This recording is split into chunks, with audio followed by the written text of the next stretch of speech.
When we received the letter from Jack Fry, Doug called in the design team. And within, I would say, a week, we had the 3D drawing made. We had performance estimates made. We knew about cost and delivery. And we were ready to submit the proposal. The team's proposal was for a bimotor, not the tri-motor Fry had asked for. It was an important departure from the original request. We just liked the idea of a tri-motor so much that we never even considered it. The nose engine and the tri-motors, in my opinion, was a curse. It introduced into the structure of the fuselage and the passenger cabin the unpleasantness of vibration, noise, odor, and the hazard of fire. But Fry had requested 3 engines for a reason. At the time, pilots were used to flying tri-motors, which gave them a sense of security. If one engine failed in flight at high altitude, there were still 2 others to get them down safely. Charles Lindbergh was a technical advisor to TWA. Shown here inspecting an engine factory, he was especially concerned with issues of engine reliability. For the new design, he insisted on an airplane that could meet the strict test of being able to cross the Rockies, the highest part of TWA's route, at a safe altitude with 1 engine dead.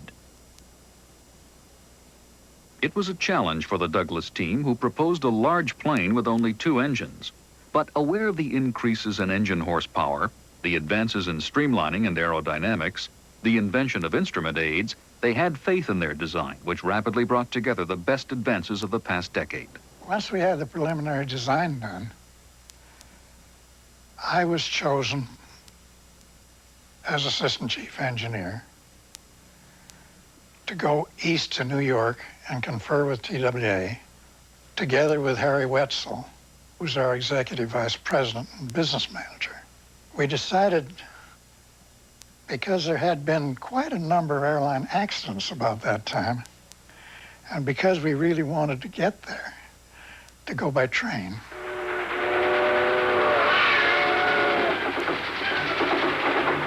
My discussions were mainly with Lindbergh, who in general seemed to be favorably inclined, except that he was worried about the single engine flight problem.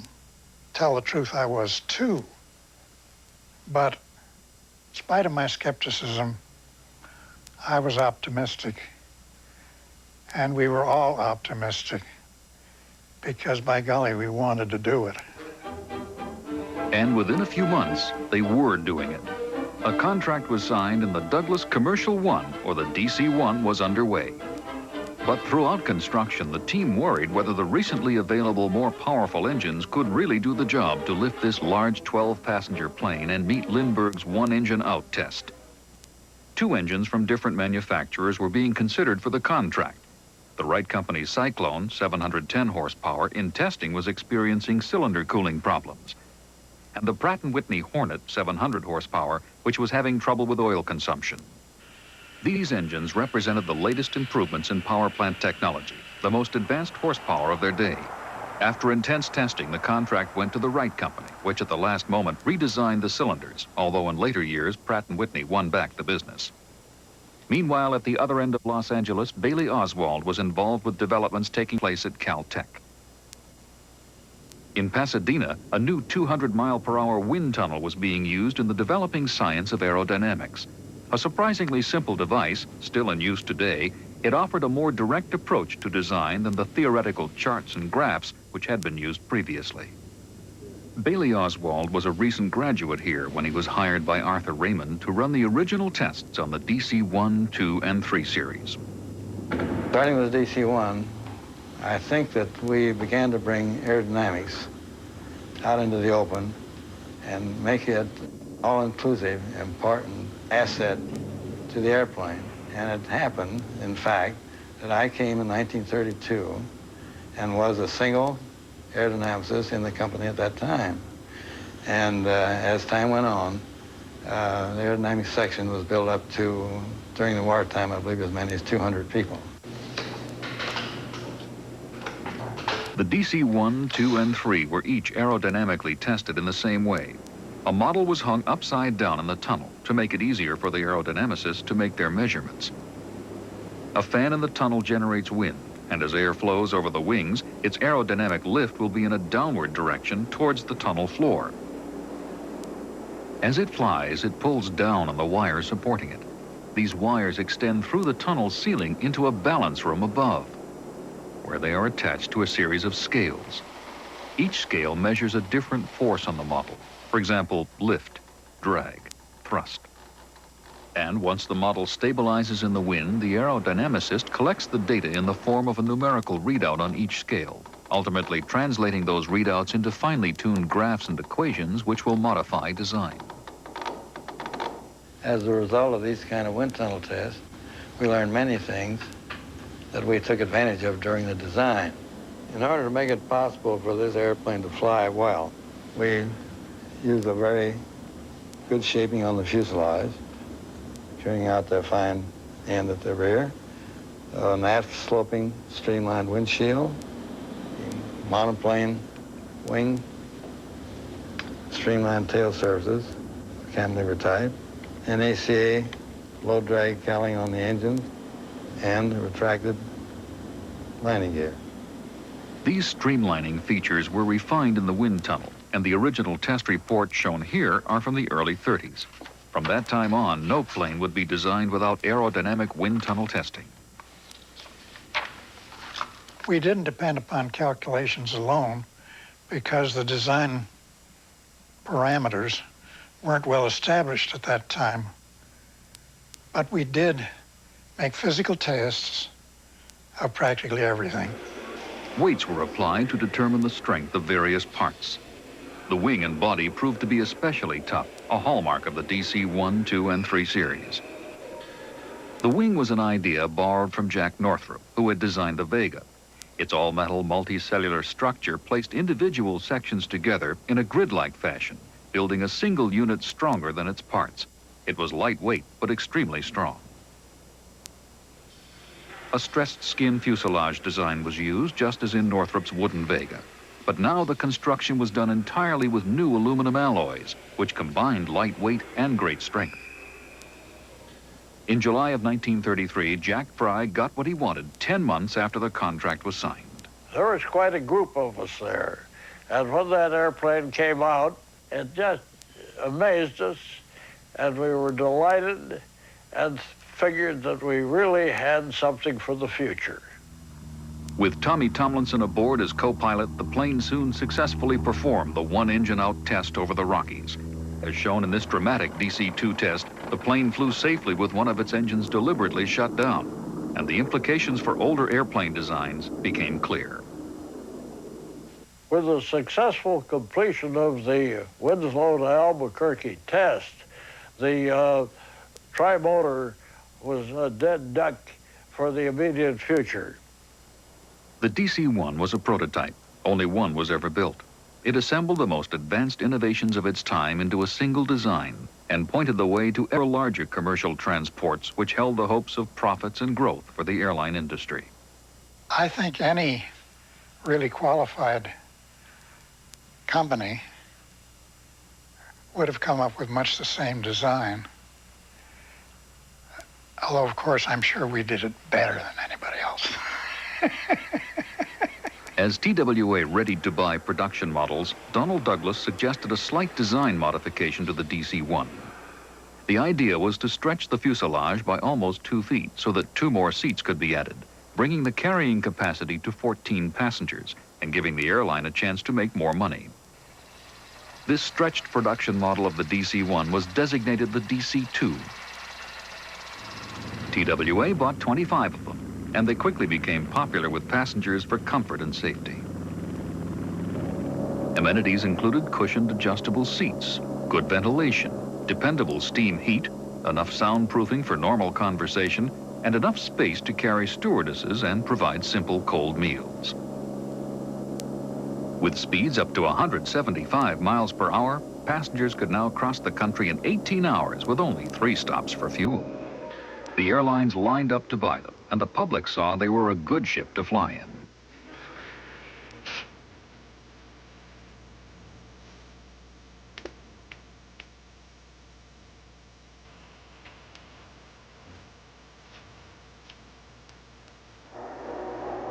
Hollywood wasted no time in discovering the DC-2, but the plane's real stardom was secured in the McRobertson Trophy race from England to Australia. On October 20th, 1934, one of KLM's recently purchased DC-2s took off on the 11,000-mile course, flying against sleek racing planes and also the Boeing 247. The DC-2 flew the regular KLM scheduled route, 1,000 miles further than the course, and carried several paying passengers. 3 days, 18 hours later, it landed in Melbourne, beating the Boeing and coming in second only to a specially built Comet racer. 100,000 people are in the streets to cheer the aviators, whose feats have thrilled the world. The aviators were heroes, but the true hero was the plane. With its worldwide reputation made, airlines everywhere began to buy them. More people than ever now travel by air, taking advantage of the DC-2's modern speed and comfort. But as a 14-passenger carrier, it still wasn't holding enough people per trip to make profits without the continuing airmail subsidies. Something bigger yet was needed, and the search for the DC-3 was on. There were 3 passenger carriers flying the long transcontinental routes in the early 30s, and American Airlines was one of them. Using Curtiss Condor fabric-covered biplanes, in 1933, American pioneered a sleeper service across the U.S. to gain an edge on competition by offering greater comfort. The Condors had the room to accommodate 14 Pullman-style berths, but they were slow and old-fashioned. At the time of the DC-2, C.R. Smith, shown here with Eleanor Roosevelt, had just begun his 30-year command as president of American Airlines. Together with his chief engineer, Bill Littlewood, he wanted to get rid of the Condors and update the sleeper service. The late Bill Littlewood recalls. C.R. Smith and I went to Donald Douglas and had conversations concerning what might be done to the DC-2 to make it into the kind of an airplane we were seeking.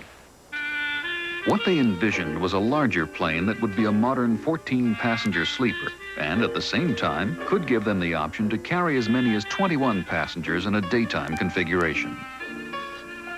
This would be accomplished by widening the DC-2 fuselage 26 inches to accommodate another row of seats and increasing the wingspan by 10 feet to give the greater lift needed for the plane's additional size and weight. At the time, Donald Douglas was heavily involved with DC-2 production. His initial reaction to Americans' plan was not favorable. Doug was not too enthusiastic about the idea of introducing a new model when our shop was full of orders for DC-2s. But CR convinced him. We told Douglas we'd take the first 20 airplanes he developed and pay for them. And that they was very influential because 20 was a bigger order in those days. 20 was a bigger order in those days than 200 would be now. Building began, and C.R. Smith collaborated closely with the Douglas Design Department, where Arthur Raymond was now in charge as chief engineer. As the plane took shape, the designers once again incorporated the great sturdiness of the monocoque fuselage, with now even lighter weight aluminum alloys employed in its all-metal stressed skin. The great strength of the multicellular wing, and the wind tunnel tested streamlined surfaces to reduce drag and increase speed. Finally, on December 17, 1935, the 32nd anniversary of the Wright brothers' first flight, C.R. Smith got what he and the world's airlines had been hoping for. The first DC-3, the Douglas sleeper transport version, was quietly test flown over the Santa Monica factory. In structure and design, it had the basic excellence of the DC-1 and the DC-2. But it also improved on them. It became the crown jewel of the series. A stronger landing gear would give it more rugged performance on rough airstrips. These newly available 1,000 horsepower engines made it feasible to build a plane whose increased size and weight was a clear impossibility just 2 years before. The new engines, along with the additional 10-foot wingspan, combined to lift this jumbo wide body of its time with the necessary speed and power to transport people in a new world of comfort and safety, the likes of which had never before been experienced in aviation. Since passenger planes were still not pressurized, flight was limited to 10 or 12,000 feet, where turbulence could still be considerable. As a result, in its design, C.R. Smith had emphasized all aspects of comfort in order to attract passengers. In the daytime version, with its 21 adjustable seats, its sound insulation, its decent steam heating and ventilation, its light colors, its tall ceiling, and in the nighttime sleeper version with its 14 berths, comfort was everything. Your ship flies steadily, smoothly through the quiet of the night. Within the American Sky Sleeper, you have a soft, luxurious berth. It may be a sweltering night for Earth dwellers, when people sit up all night long because they cannot sleep. But up here, you sleep under blankets. Stewardesses became a routine part of the flying scene to tuck people in, physically as well as psychologically. Up here in the Sky Sleeper, you're cozy and warm. You breathe air swept clean by the winds of the world, while the purring motors lull you to sleep. Of all people, now, how did you get that? Well, isn't that beautiful? Well, that brings it all back. This is service that was used on the DC-3 sleeper. Oh, that's... See this. This is that body of the airplane. You must remember that. That's yes, a step but I down. haven't seen it for so many years. And A this reunion is of 3 of the first American Airlines stewardesses. We served plenty to them, but it wasn't And they always over. got free cigarettes. Phoebe King got her wings from C.R. Smith in the class of '39, in the days when flying was still something new and special. On Sunday nights when I took my flight out of Chicago, they would have, there were many people behind the fence, and we had to check in over at the hangar and walk across the airport to our plane. And as we went by the fence, they would hand us their autograph books. And then they'd ask us questions, how long does it take to get to Newark and all this sort of thing. Lillian Fetty, like her colleagues, had originally trained as a nurse, a requirement for all stewardesses at the time. They wanted capable, trained, disciplined people on the airplane so that any of the passengers, if it was their first flight or if it was a rough flight or if they were nervous, we were capable of instilling confidence in them. Air sick? We don't mention that. Marge Markley began her service on the DC-2s and was there when the DC-3s arrived. There were 21 passengers on the plane if it was full, and most of them were business people that flew maybe 5 or 6 times a month, and you really got to know them. So it was a very personal type relationship there. Where are we now, Miss Kelly? We're flying over Dearborn, Michigan. We left Chicago here about an hour ago and flew right along here. And now, if you look out the window, you can begin to see Detroit below us. Oh, Barry, look. Yep, there she is. With the galley installed on the DC-3s, hot meals were now available for the first time to the flying public. Fried chicken, mashed potatoes with gravy and peas, and maybe a little salad. That was standard fare. It would be lunch or dinner. DC-3 itself was just a gorgeous plane, and of course we felt that the future was in flying. I think we all felt that because it seemed so luxurious to us that we had food and drink and all those things on it, meaning coffee and soup and these things for the passengers. And we felt so secure and safe in this DC-3. The plane's comforts made it a great popular success, but it also became known for its modern instruments and safety. Captain, do you have time to explain the radio beam to Mrs. Cole? Surely. We fly the highways of the air, Mrs. Cole, same as you drive the highways on the ground. Ours is a highway of sound. Oh, yes. About 2 hours ago, we left Chicago here. We're headed for New York here. The Civil Aeronautics Authority maintains radio range stations along the route at frequent intervals, broadcasting a constant highway of sound, which we call the beam. You either heard an A, dit-da, if you were one side of the beam. If you were on the other side of the beam, you got a da-dit, da-dit. when you were right down the groove, as we used to say, you heard this constant hum. And listening to that hour after hour became very, very, very tedious. I had no idea. Thank you so much. Yeah, thanks a lot. That's quite all right. The pleasure's mine. I hope to have you as passengers again soon. He's nice. I flew the DC-3 as long as any one pilot, many hundreds of hours, and I considered it a nice airplane to fly. It was fully controllable in all respects, had excellent stability, perfect response to the controls, and it was just simply no other airplane that competed with it. Well, in general, I'd say the DC-3 was a design you wouldn't want to change anything in. It was exactly what you wanted. The designers loved it. Pilots loved it. Passengers loved it. And especially the airlines loved it. Well, I'm very proud of the DC-3 because it lived up to the best of our expectations and exceeded them. For the first time, there was an airplane with which the airlines could make money without depending upon subsidy. Passenger travel alone. And this is what we'd all been waiting for.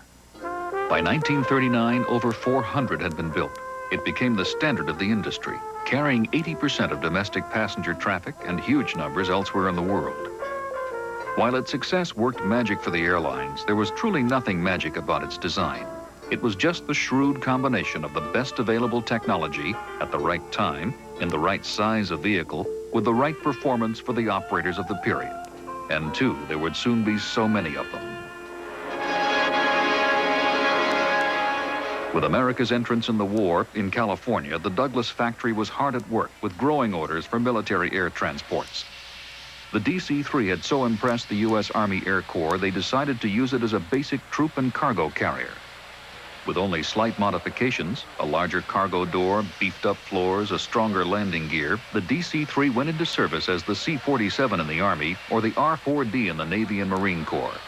At peak production, they were manufactured at the rate of 2 per hour, and by war's end, an astounding 10,174 of them were built, opening a new chapter in the way troops and materiel could be moved during combat.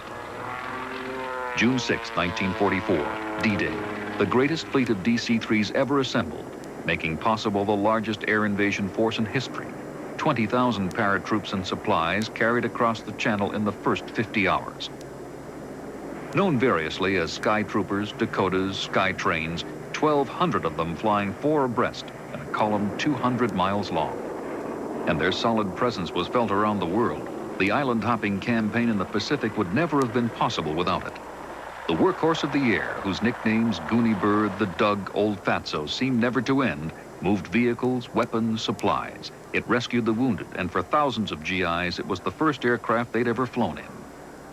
With its special talent to take off and land on short, rugged airstrips, the plane was tested to its limits and beyond.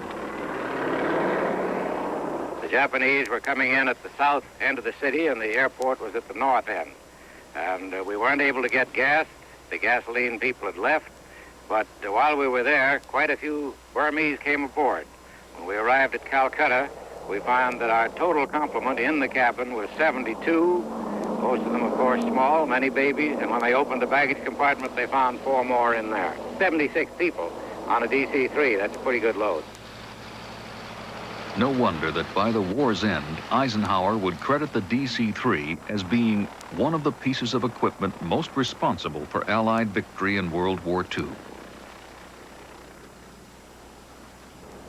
In the years following 1945, the many thousands of war surplus DC-3s were converted in great number from military to commercial passenger use. But it wasn't long before the DC-3s were soon passed over by the airlines, which saw greater profits in newer designs.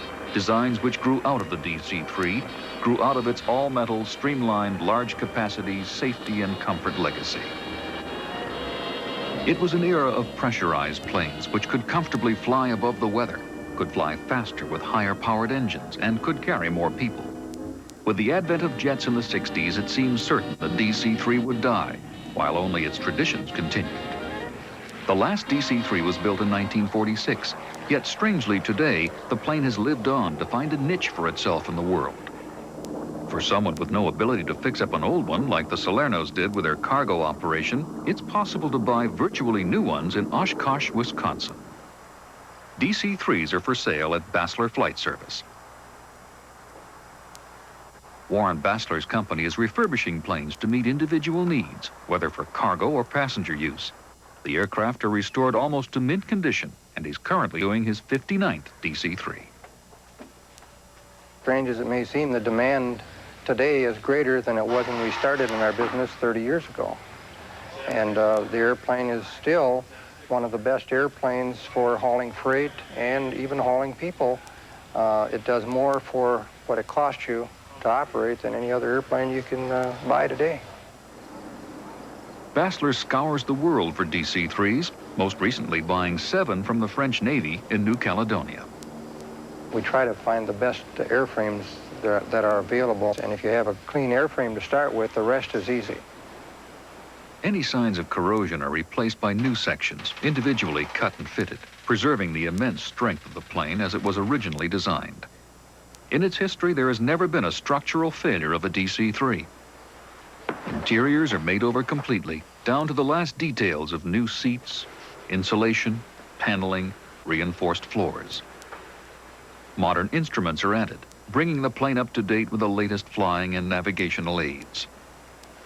Finally, with reconditioned engines installed and tested, an almost new DC-3 becomes available to any who want to enter the business.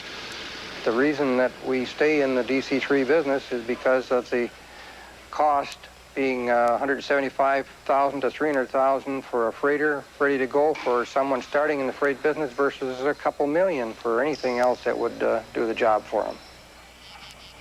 It's 5 a.m. in Hyannis, Massachusetts, and Provincetown Boston Airlines' fleet of 4 different types of airplanes sits out in the Cape Cod grass like a flock of birds awaiting its mid-morning activity. Passengers leaving Hyannis for Boston or Provincetown, Martha's Vineyard or Nantucket may be surprised to find they're going to be flying in an airplane designed 50 years ago. But the DC-3s are an essential part of PBA's fleet, and it was no matter of chance that the company's founder, John Van Arsdale, began buying them back in 1968. I never bought an airplane in the history of my operation of the company because I liked it. I bought an airplane because I thought it could make money. The DC-3 fulfills that objective. We didn't pay a great deal of money for them, and therefore we could afford to park them and operate them whenever they were needed.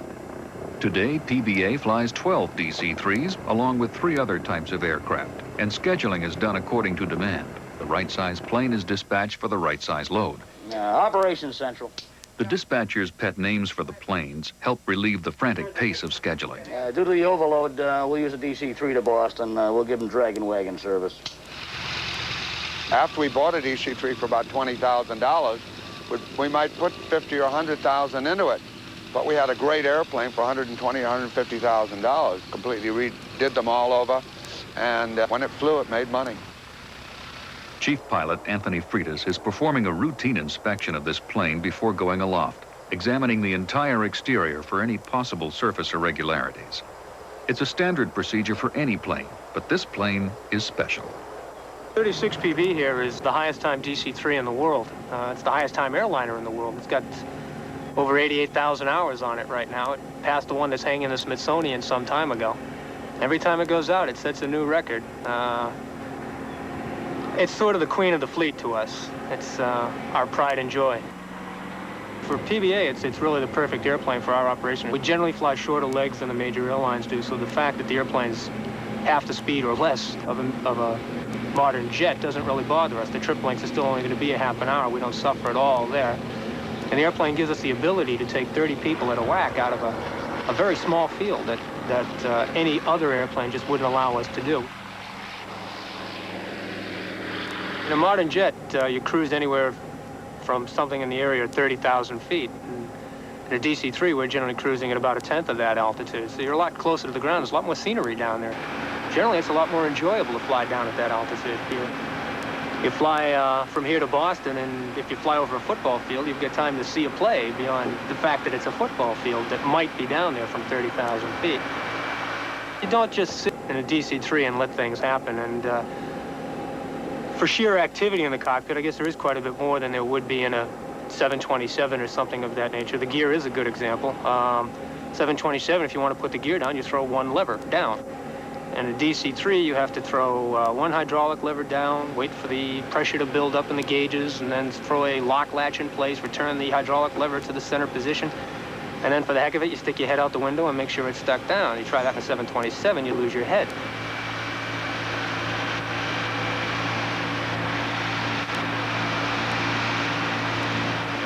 The plane is flown at 155 miles per hour, and with the Boston runway in view, speed is cut to 95, enabling it to land in 1/10 the space needed for a modern jet.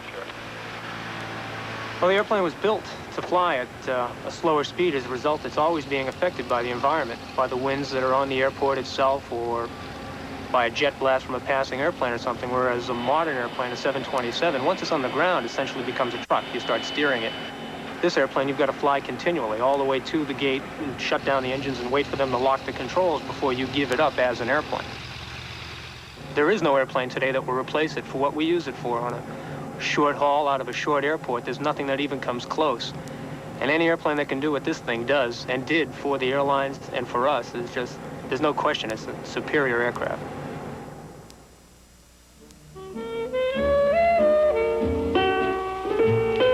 After 50 years, more than 1,000 DC-3s are still flying the skies of the world.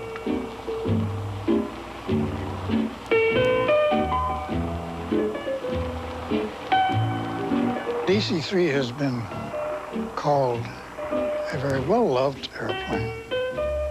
I think that comes about through the fact that there were so many of them, and so many people have experienced travel in the DC-3, some of it under rather arduous and dangerous conditions, and come through unscathed. So there are a lot of stories that accumulate about the good old DC-3, the Goonie bird, and so forth, with a feeling of affection. Also, you kind of feel affection for somebody that's as old as a DC-3, I hope.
Funding for NOVA is provided by Johnson & Johnson, the signature recognized around the world for commitment to quality healthcare products for the entire family.